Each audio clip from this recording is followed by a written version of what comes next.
अपनी जिंदगी को मुड़कर देखोगे तो आपके ऐसे ऐसे काम किए हैं भगवान ने जो असंभव थे। कई बार कहते ना कोई संकट आता है और व्यक्ति बच जाता है कि बाल बाल बच गए, बस कुछ भी हो सकता था। क्या है कि असंभव काम हुए हैं। तो बहुत बार जिंदगी में ऐसे काम होते हैं, कभी कभी नजर पड़ जाती है, कभी नहीं पड़ती, कभी धन्यवाद कर देते हैं, कई बार अपने ही अहंकार में रहते हैं कि हमने किया, लेकिन असलियत क्या है? पतवार के बिना ही मेरी नाव चल रही है, पतवार के बिना मेरी नाव चल रही है। तो इतना तो बनता है धन्यवाद करना। जैसा मैंने कहा शिकायतें तो बहुत करी है, धन्यवाद थोड़ी किया कभी भगवान का। तो एक बार तालियां जोरदार सभी मिलकर एक साथ।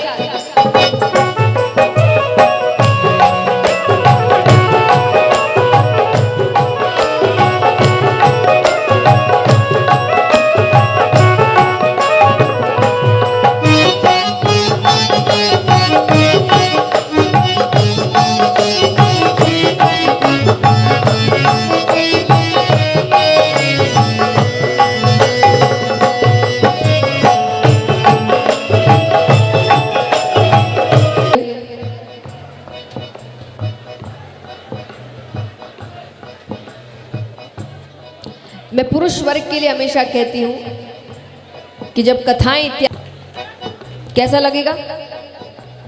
अच्छा लगेगा? तो उनको कैसा लगता होगा? कितना स्वार्थी है, सिर्फ अपने काम से आता है। और देखिए ऐसे में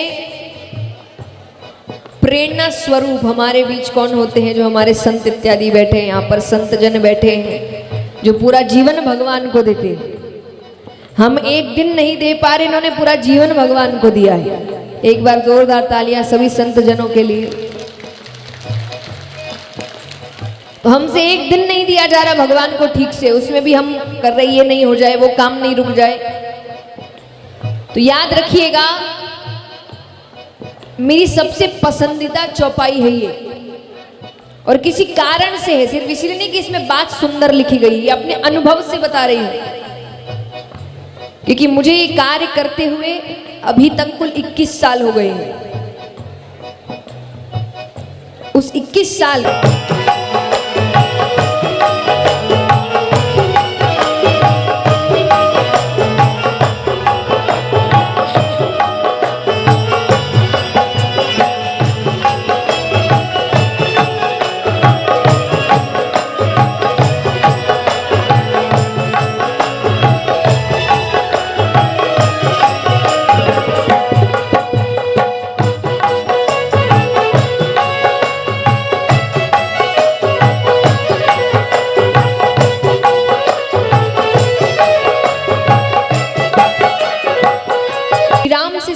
पहली चीज अगर उनके जीवन को देखते हुए सीखते हैं तो वो क्या है?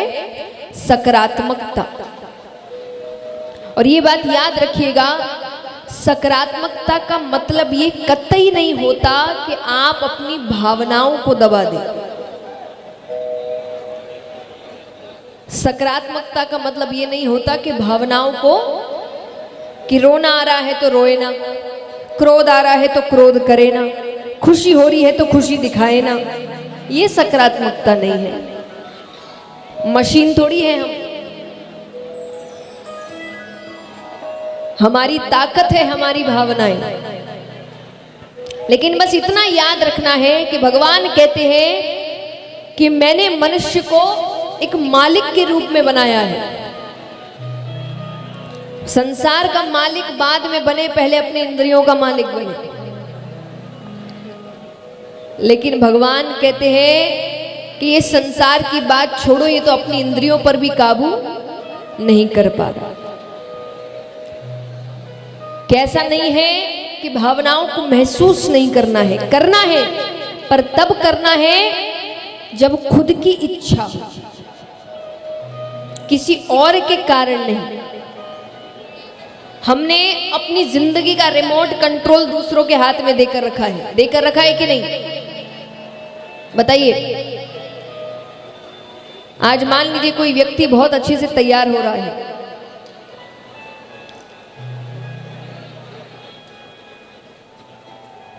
कोई व्यक्ति बहुत अच्छे से तैयार हो रहा है, पूरा दिन उसने तैयार होने में लगाया।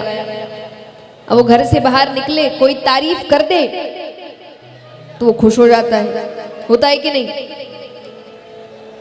आप अच्छे लग रहे हैं या आप तभी मानते हैं जब तक कोई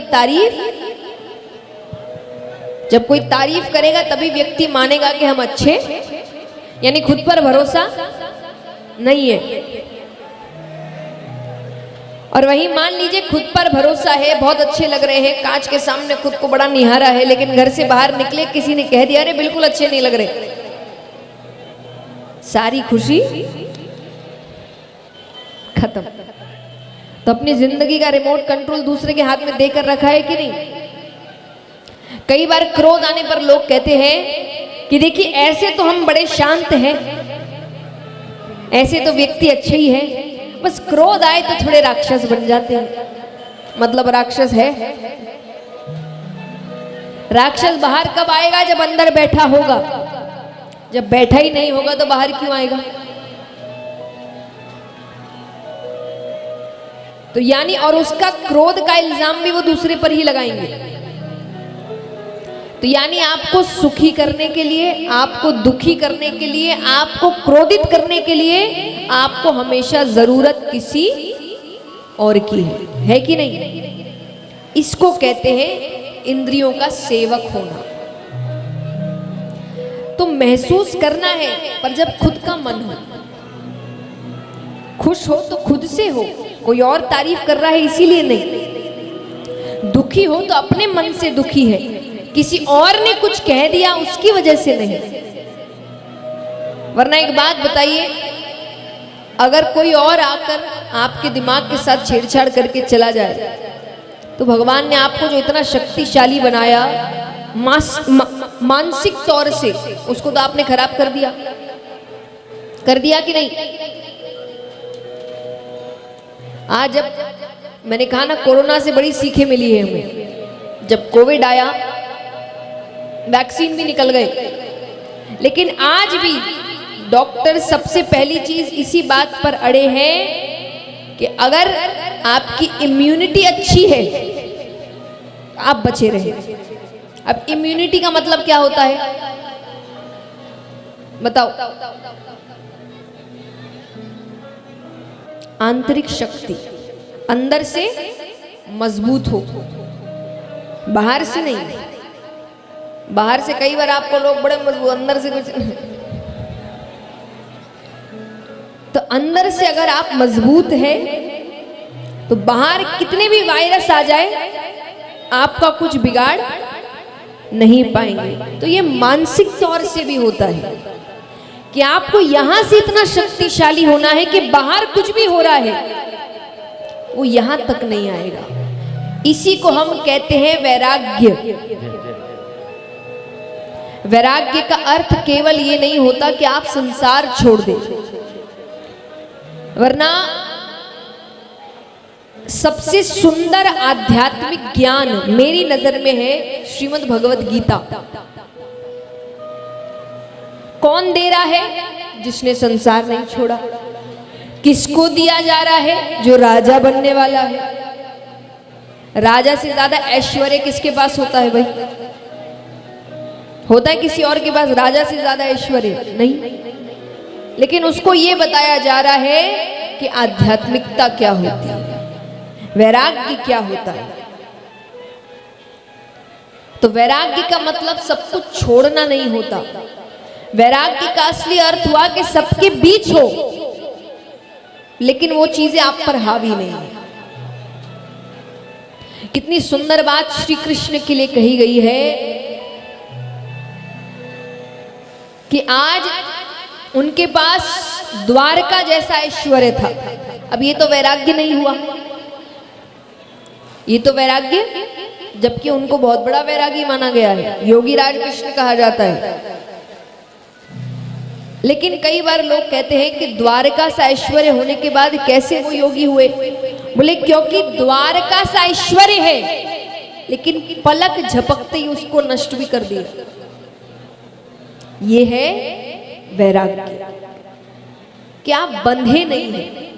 एक बहुत सुंदर कहानी आपको सुनाती हूँ। एक बार ट्रेन से एक महाराज जी जा रहे हैं, फर्स्ट क्लास कंपार्टमेंट में बैठे हैं, बहुत सा सामान है उनके साथ। अब वो अकेले ही बैठे अभी तक कंपार्टमेंट में, दूसरा व्यक्ति अभी तक आया नहीं है। 2 सीट वाला कंपार्टमेंट है। तो आगे जाके एक स्टेशन पर एक व्यापारी चढ़ता है। कौन चढ़ता है? व्यापारी, सूट। अब सामान उसके पास भी बहुत है, उसने सामान इत्यादि रखा, बैठ गया। अब वो महाराज जी को देख रहा है। अब वो देखे सामान भी बहुत है, वही फर्स्ट क्लास कंपार्टमेंट में बैठे हैं। अब उसको मन तो कर रहा है कुछ बोलने का, तो उसने मजाक मजाक में कह दिया कि महाराज जी, अगर देखा जाए तो आप में और हम में केवल कपड़ों का ही अंतर है। महाराज जी कहते वो कैसे? बोले अब देखिए, तो फर्स्ट क्लास में मैं भी बैठा हूं, फर्स्ट क्लास में आप भी बैठे हैं, सामान मेरे पास भी है, सामान आपके पास भी है, तो अंतर तो केवल कपड़ों का हुआ ना। अब ज्ञानी व्यक्तियों की खासियत होती है कि वो हर वक्त नहीं बोलते, वो सही समय पर बोलते हैं। और मूर्ख की यही खासियत है, वो हर वक्त बोलता है, इसलिए सही समय पर जब बोलता है तो उसकी बात का कोई महत्व ही नहीं होता। वो कहानी ना, शेर आया शेर आया शेर आया, जब असलियत में आता है कोई विश्वास ही नहीं रखता। तो ज्ञानी ऐसे ही होते, वो हर वक्त नहीं बोलते, वो सही समय देखकर बोलते। महाराज जी ने कुछ बोला नहीं कि ठीक है भाई बोलने दो, तुम खुश हो जाओ, मेरा भी समय आएगा। कुछ समय बाद ट्रेन एक स्टेशन पर रुकती है और स्टेशन पर कुछ देर के लिए रुकने वाली थी। तो महाराज जी ने कहा चाय पियोगे? बोले हाँ चलिए, यहाँ तो ट्रेन रुकने वाली है। तो दोनों बाहर जाते हैं, चाय की दुकान पर बैठा चाय पी रहे हैं। अभी भी महाराज जी ने कोई बात शुरू, अब जैसे ही ट्रेन के चलने की आवाज होती है, सीटी बजती है, व्यापारी उठने लगता है कि महाराज जी ने हाथ पकड़ लिया। बोले क्या हुआ? बोले तुम कुछ कह रहे थे ट्रेन में कि अंतर है, क्या अंतर है? मैं समझा नहीं। अरे वो कहे अब ये सब तो बाद में करेंगे, ट्रेन जा रही है। महाराज जी कहते रहे वो तो एक स्टेशन है, एक जाएगी एक आएगी, फिर दूसरी जाएगी, फिर तीसरी आएगी, काम है यहाँ का। तुम बात बताओ, तुम बात क्या कह रहे थे? हम में तुम में अंतर है। अरे वो कहे मेरा सामान है ट्रेन में। महाराज जी कहते सामान तो मेरा भी है ना, तुम ये बताओ तुम बात क्या कह रहे थे? वो बहुत कोशिश करता है हाथ छुड़ाने की, पर पकड़ उनकी मजबूत है। अंत में वो समझ गया कि महाराज जी, सोचिए बिना कहे उन्होंने अपनी बात रख दी। अंत में वो समझ गया तो वो हाथ जोर से झटकता है और कहता है कि मैं समझ गया मुझ में और आप में क्या अंतर है, कि फर्स्ट क्लास में आप भी बैठे हैं, फर्स्ट क्लास में मैं भी बैठा हूं, सामान आपके पास भी है, सामान मेरे पास भी है, बस अंतर इतना है कि आप जब चाहे अपना सामान छोड़ सकते हैं, मैं अपना सामान कभी नहीं छोड़ सकता। तो वैराग्य का मतलब चीजें छोड़ना नहीं होता, वैराग्य मतलब वो चीजें आप पर हावी नहीं होनी चाहिए। उनके बीच रहकर भी आप, भगवान के कितने बड़े भक्त, बड़े बड़े राजा हुए हैं भाई, जो ऐश्वर्य में रहे हैं। अम्बरीश राजा की कथा आती है, श्री राम के ही वंशज रहे हैं वो, पूर्वज। उनके लिए भगवान का सुदर्शन चक्र घूमता हुआ आया था दुर्वासा ऋषि से लड़ने के लिए। तो ये कैसे हो सकता है? एक राजा जिसके पास इतना ऐश्वर्य है। वैराग्य का अर्थ छोड़ना नहीं होता। तो इसीलिए श्री राम से आप बहुत कुछ सीखते हैं। वो राजा थे, राजकुमार थे, लेकिन इसका मतलब नहीं कि इतने उन पे वो चीजें हावी पड़ गई कि जब वन के लिए कहा गया तो वो हार गए, वो टूट गए, वो बिखर गए। कुछ नहीं हुआ। वो जैसे अयोध्या में थे वो वैसे ही वन में थे। तो रहना है सब चीजों के बीच, लेकिन अपनी इंसानियत, अपनी सकारात्मकता, अपनी शक्ति को नहीं भूलना और अपनी दया को नहीं भूलना। श्री राम की एक बहुत बड़ी खासियत है, वो बहुत दयालु थे, बहुत विनम्र थे। सोचो, जो व्यक्ति अंदर से जानता है कि वो भगवान है, उसमें अगर इतनी विनम्रता है तो हम में तो असलियत में कुछ है ही नहीं। हम में किस बात का अहंकार है? करने वाला वो, देने वाला वो, वापस लेने वाला भी वो, तो हम में किस बात का गुरूर है इतना? बहुत सुंदर प्रसंग आता है जहां पर श्री राम की विनम्रता दिखाई जाती है। एक बार दो बड़े व्यक्ति, बड़े यानी पद बड़ा था, पैसे बहुत थे, वो रिक्शा में जा रहे हैं, उनको गाड़ी मिली नहीं उस दिन, छोटा सा रिक्शा है, गरीब व्यक्ति है, रिक्शे में जा रहे हैं, काफी दूर तक गए, जितना पैसा होना चाहिए था उतना दे नहीं रहे। अब वो भी देख रहा है कि बड़े लोग हैं, तो वो ज्यादा जोर से कह नहीं, वो हाथ जोड़ता है कि मालिक की। अब वो उस पर चिल्लाने लगे कि तुम बताओगे हमें कितना देना चाहिए, कितना नहीं देना चाहिए। दूसरा कहता है, अरे छोटे लोग हैं, इनको क्या पता, इनसे मुंह नहीं लगते। असलियत में बड़ा कौन है यहाँ पर? मानसिक रूप से बताइए। इतना धन, इतना ज्ञान होने के बाद भी अगर आप में विनम्रता नहीं है तो ऐसी शिक्षा कोई काम की नहीं है। अगर आपकी शिक्षा आपके अंदर अहंकार ले आए तो वो शिक्षा किसी काम की नहीं है। कितने सुंदर रूप से बताया गया है कि विद्या ददाति विनयम, कि विद्या कैसी हो? जो आपको विनम्र बनाए। कि विद्या ददाति विनयम विनयाति पात्रतम, जो व्यक्ति विनम्र होता है वो एक अच्छा पात्र होता है, क्योंकि अगर वो विनम्र होगा तो दूसरों को सुनेगा।